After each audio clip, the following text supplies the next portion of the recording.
Hello, Chike. What's up? Good evening. Yeah, good evening. How's your day been? It's been great. Very And evening. yours? Yeah, been fine, restful, pretty Oh, much okay. So restful. we're here to preview the quarterfinal fixture between Atletico Madrid and RB Leipzig in the quarterfinal of the UEFA Champions League. And for me, I think about it and I say this is an encounter between the two sides that knocked out the last year's finalists. You know, Yeah, yeah, Liverpool and then Tottenham, and they didn't do it in. They did it with two victories, like home and away fixtures. come on. Yeah, Atletico going to the Anfield to get a 3-2 victory, backing up their one new win in the first leg against new. Liverpool, and then Leipzig getting a clean sweep, aggregate four new victory over. Tottenham Hotspur. So I think it's going to be an interesting tie, but I don't know. I don't know what Yeah, you think. I think it's going to be a tie where there won't be so many goals yeah, yeah. because of we know how Atletico how organized they are. But I just wanted to ask you because I think these are two teams that are very difficult to beat.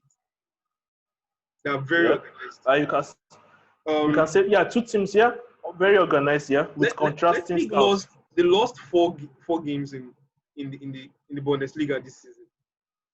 Yeah, Just four games, and none of those matches they didn't lose their two matches against games. Bayern. Yeah, And Atletico also lost just four matches in La Liga this season, actually, yeah. even though they struggled to get wins, which was doing. So, how do you think? What do you think about their style? They're organized, but very contrasting because Atletico are struggling to swallow their identity, especially going forward. They've been very poor getting goals this season. In fact, we can say they don't still know what their front line looks like because you see matching, every game you see Simeone trying to, maybe they'll go somewhere play this game, then Morata comes in for the other one. So they're still looking for their identity going forward. So how do you think it's going to be style-wise? Well, I think if this game was probably played before lockdown, you would say Atletico probably in bigger trouble. In bigger trouble. I think since restarts, they've been a bit more consistent. They found a bit more of their rhythm going forward and also defending. Ended the season with as one of the most informed teams in La Liga, 7 wins, 4 draws. Yeah, it's been a season of transition for Atletico Madrid. Lost key players like Antoine Griezmann, Diego Godin.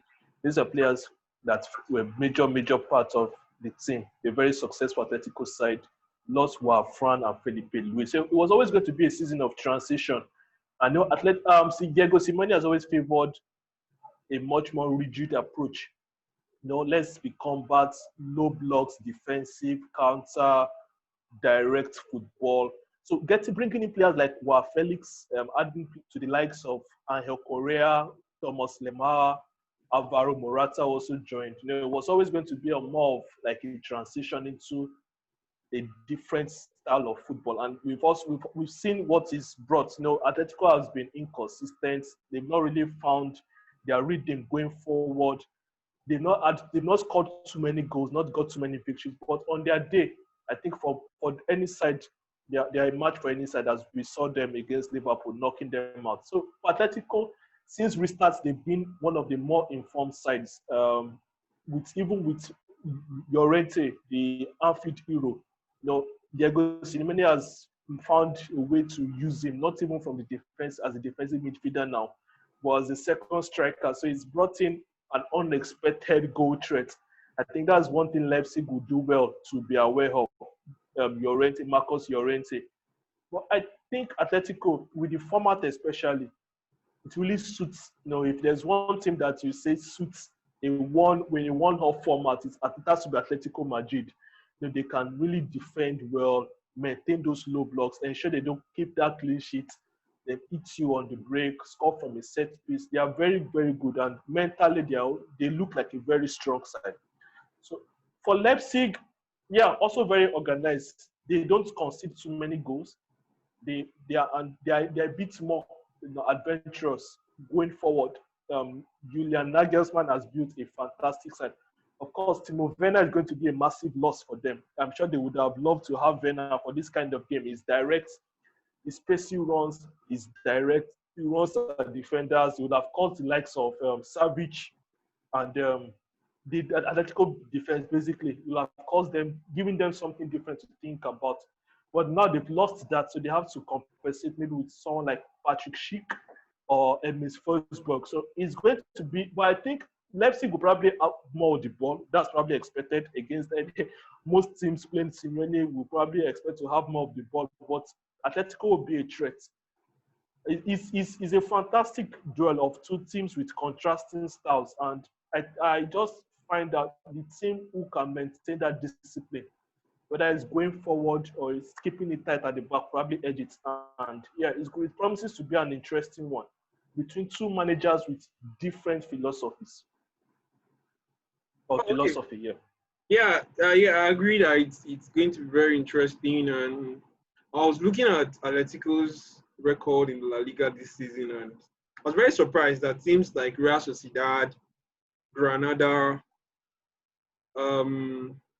Villarreal have scored more. They actually scored more goals than Atletico in the La Liga this season. Atletico scored 51 goals, which is the least in the top 7. In the first 7 sides, when you look at how the La Liga standings ended. So definitely, they like you said, they're transitioning. So if you're going to go with a front line, what front line will you be looking at against Leipzig on Thursday?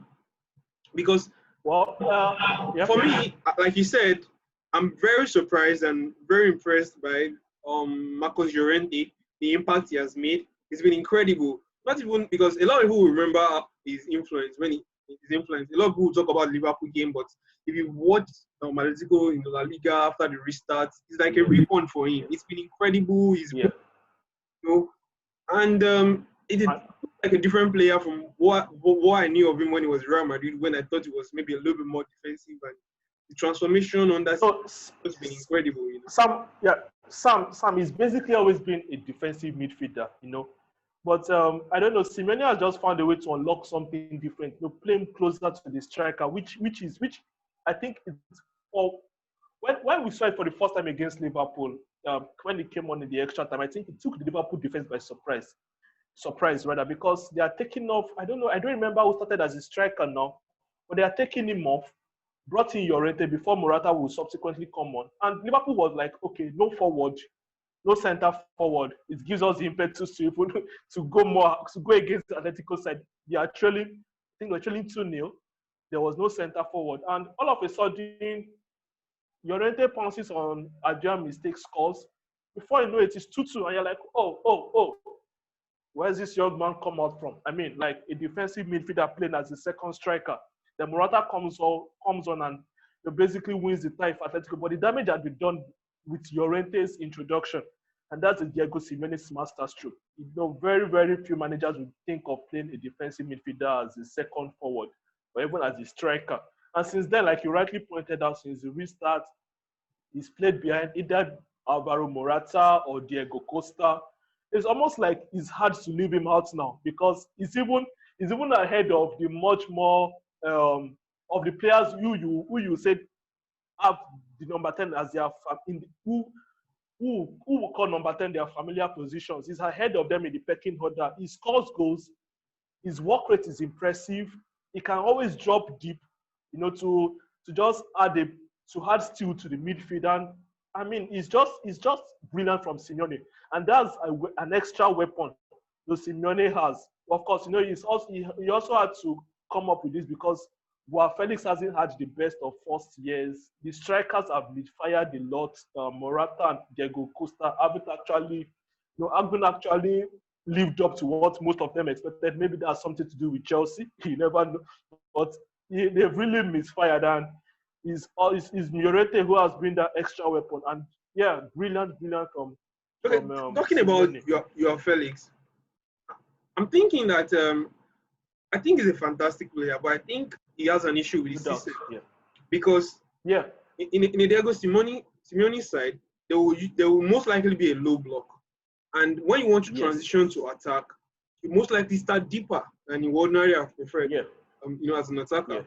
to go forward. So, but if you're going to be a great player, you need to be able to fit into different systems and be able to, adapt to it. So, how do you think he's adapting over time? What do you make of him, and do you see him being crucial for Atletico in these tournaments?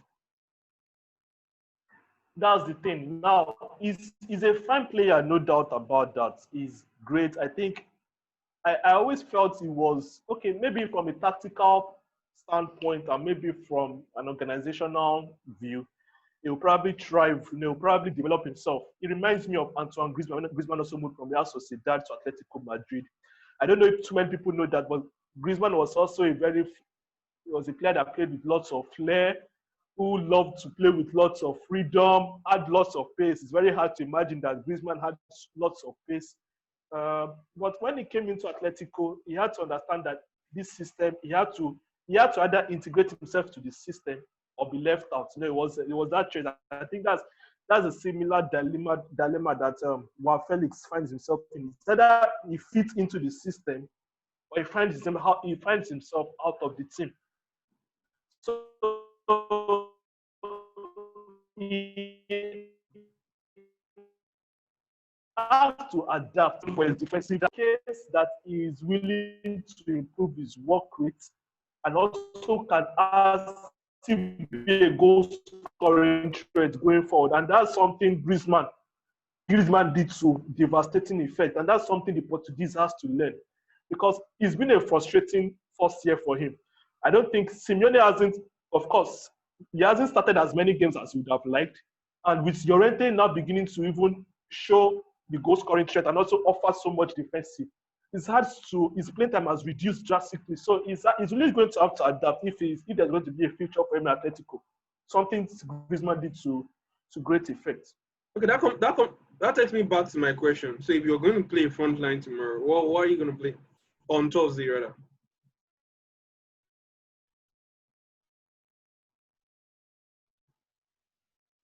Preferably.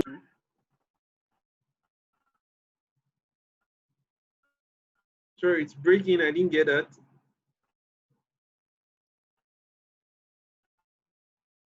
Okay, I think I lost Chike. Yeah, so our Simeone has got options. He's got Morata, he's got Diego Costa, Llorente, Joao Felix, Anya Correa, Thomas Lemar. But I think since Llorente has been playing as a second forward, he's been loath to use two forwards. He's just used either Morata or Diego Costa. Most of the time, it's actually Morata because Diego Costa was injured a while. So I think on Thursday, I feel Llorente is a sure starter. If he's not among the players who's been hit by who tested positive to coronavirus, and Alvaro Morata, because midfield, he's always preferred a 4-4-2 formation, with wide midfielders who can always come infield to just congest space and just make it a bit more difficult for teams to break through. So yeah, Alvaro Morata and Marcos Llorente. Oh, okay. So you're playing a 4-4-2 and you're playing Llorente behind 4-4-2, yes. Behind Morata. Yes, behind Morata, yes. Oh, okay. But I don't think Simeone will agree with you. I think he's going to play Costa and he's going to play Llorente behind him. But Okay. let's see how it goes, because I think since the restart, he has favored the Costa in the bigger games. Okay. That's true. He played against Barcelona. He played against Barcelona. He has favored him in the bigger games where stakes are higher from my review of their lineups. But so that shows the manager's speed. But the unfortunate thing is still that there's no assurance, there's still no confidence, because you could see the tweaks. You could see sometimes He would pair, maybe he would play with maybe Korea, or then maybe play with Yao Yeah. Felix, just mixing it all up. And the thing about the big sides that, for example, Bayern or City, if all the players are available, or maybe except it's tactical tweak, you would know who will be starting, or at least you have a very clear idea of who will be starting. And so just the same issue with Juventus this season. Sarri would always mix it up because he's very unsure with the combination he should go with, whether it's Bernardeschi, with either Douglas Costa or Higuain or Dybala. So when you see sides that are struggling, you see the difficulty in choosing the right combination. So it's very interesting. Having a settled, yeah, it's very interesting to see. And the same thing with Barca. You see different combinations, play with, try different formation, either Messi playing behind Suarez and Griezmann, or they playing in the 4-3-3, or you see Ansu Fati, just so many. You know that the manager is trying to tinker. He doesn't have a clear picture in his mind. But look at a team like Bayern. You know that Gnabry is there. Mola. Thomas Muller, Lewis up there. So it's a little bit clear. So, but I'll be less big. How would their attack look like? Because if you look at it, really, even though Werner has left, they still have Forsberg, who has 4 goals this season in the Champions League, the same as Werner.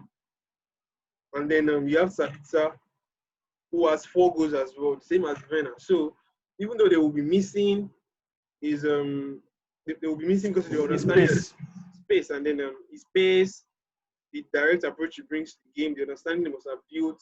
But I think they have enough in their team to be able to face Atletico.